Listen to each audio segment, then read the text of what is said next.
everyone, how's it going? So today I'm making a bit of a different video, so I've gone all out a little bit and made it all fancy by having like a dual camera setup. And I thought I wanted to make a video all about how to get started on your interview prep for medicine. Now I'm making this video because I recently got an interview for Birmingham, which is in January, and as soon as I got the interview, my first thought was, okay, so what are the first things I have to do? Where do you start? Do you jump first, like head first into some of the interview books? Do you start off with the internet? Do you start off by talking to other people? Where do you begin? And I managed to sit down and collect my thoughts to come up with somewhat of a coherent system that works for me. And I thought I wanted to share that with you today. So for most of the video today, I think we're going to be focusing on this camera, but I guess you'll pop in and see me occasionally if I'm talking to the face cam.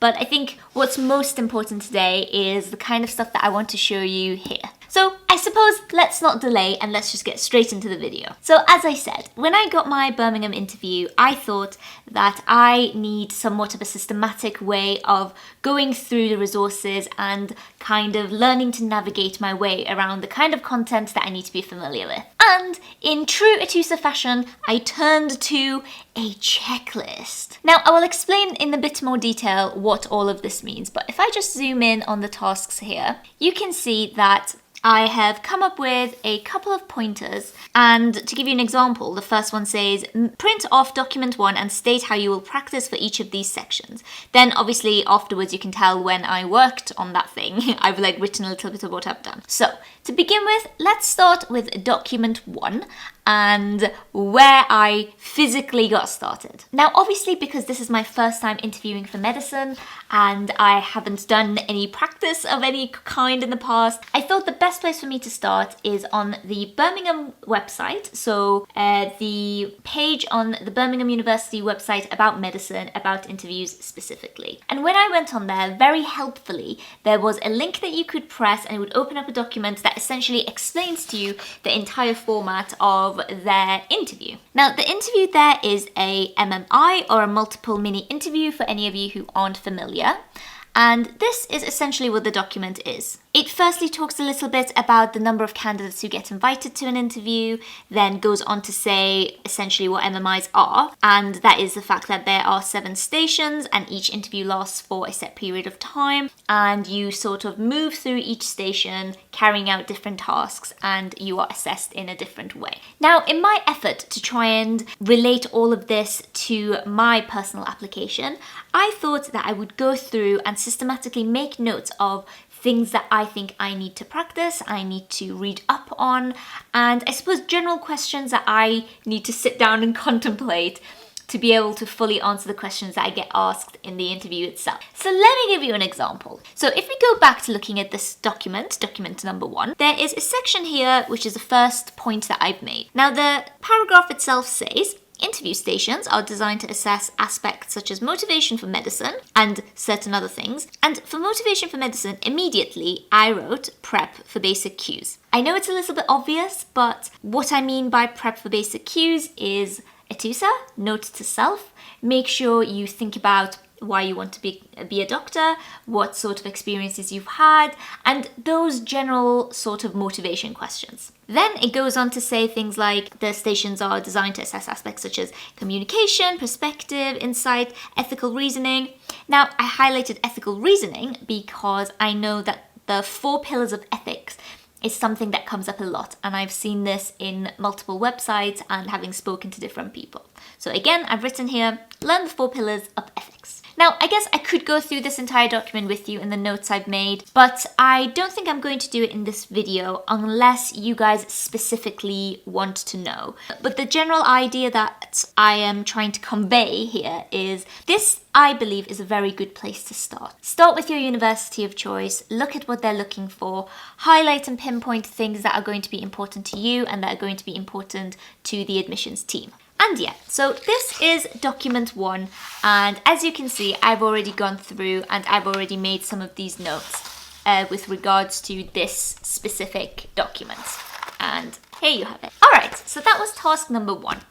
Now, I will consult my list once more, my checklist. Let's see what's number 2. Now, as you can see, number 2 is also one that I've completed already, but this is print off document 2 and write in the margins how you have developed the attributes listed and how you can demonstrate these. Again, I am trying to pick a document which I believe is very useful and try and relate it back to my application.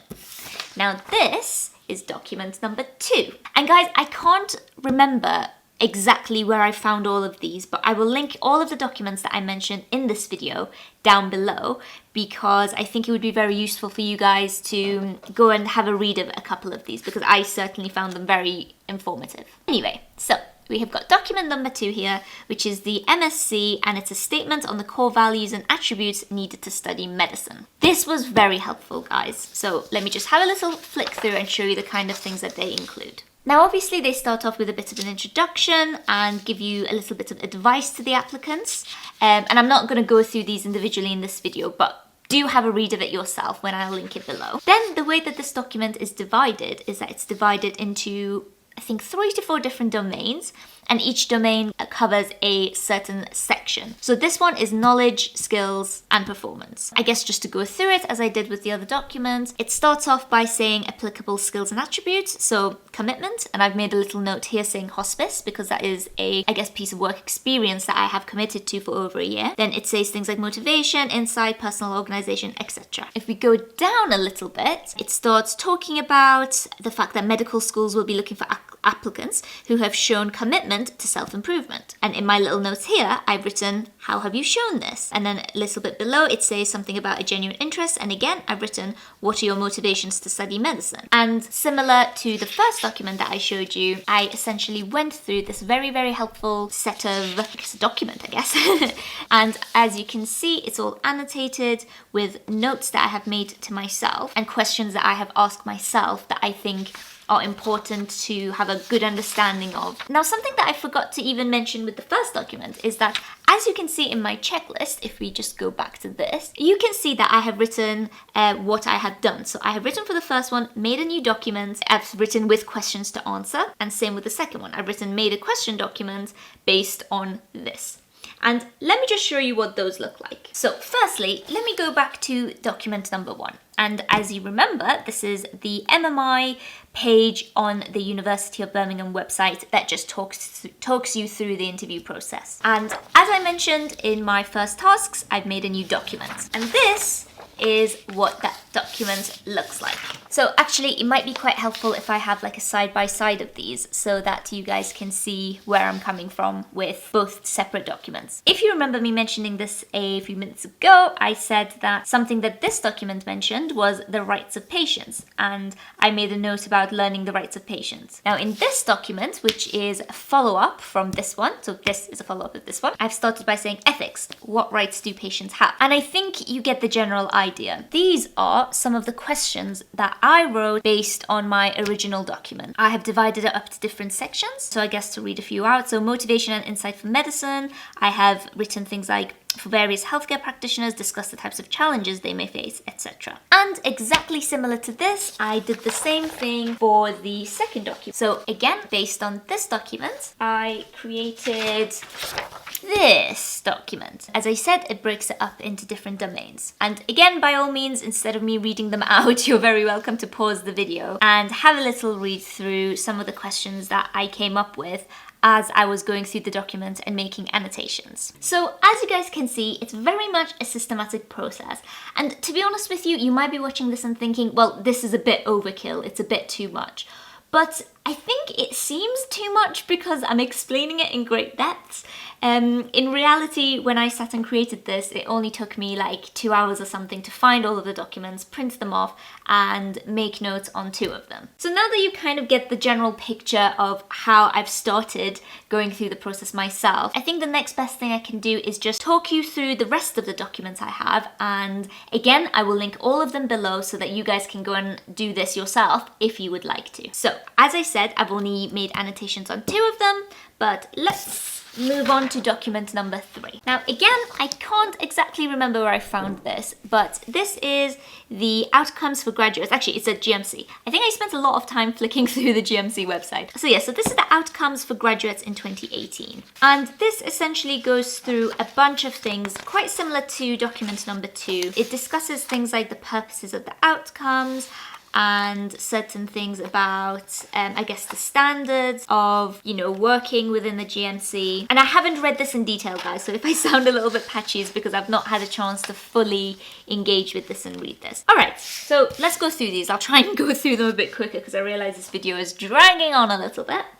The next one is something that I believe a lot of you will already be familiar with, but it is the Good Medical Practice booklet. I think this is something a lot of med applicants should be familiar with. Next, I found this, and I thought this was very useful, about the NHS Constitution and talking a bit about the NHS itself, how it's run, what are the standards that are set about patients and the public, some of the core values of the NHS. Again, very, very useful things. Then the next piece of document that I had is this, and this is the consensus statement on the role of the doctor. Pretty self-explanatory. Then next we have got the Medical School Council and a little bit about them and what they do. Then we have got, okay, so this was something new that I just came across, and it is the MSC's website. I guess an interview prep that they've put together. A lot of it, I'll be honest with you, is very generic, but it's very good if you're completely new and you just want somewhere to begin with. And last but not least, I started off with Birmingham specific and I'm finishing off with Birmingham specific, and this is literally just copy and pasted from their website, and it is a little bit about the course itself. And again, I think this is an important thing to do for any of the schools that you've got an interview for, because they may ask you, well, we understand that you want to study medicine, but why do you want to study it in our school? And I thought that would be a good idea for me to kind of learn a bit more about Birmingham, the university, Birmingham, the city, Birmingham, the institution. So yeah, I thought that was a good place to start with that. Now, before I sign off, I just want to say that if you enjoy videos like this and you would like to support the channel, I will leave my Etsy below, and I'm selling a little bit of sciencey, geeky art. And if you're not interested in purchasing, but you would like to see them anyway, then I've got them on my Instagram, so you can go and have a look there. The next thing is that I will be making a video talking more specifically about some of the resources you can use to actually practice interviews. And I don't mean things like this. I mean books, websites, companies that can give you practical advice. So I think that will be my next video. But as always, guys, let me know where you are in your journey, what stage of the application process you are in, even if you haven't applied yet, but you wish to. Yeah, so keep me posted on all of that, and I will see you in the next video. Bye!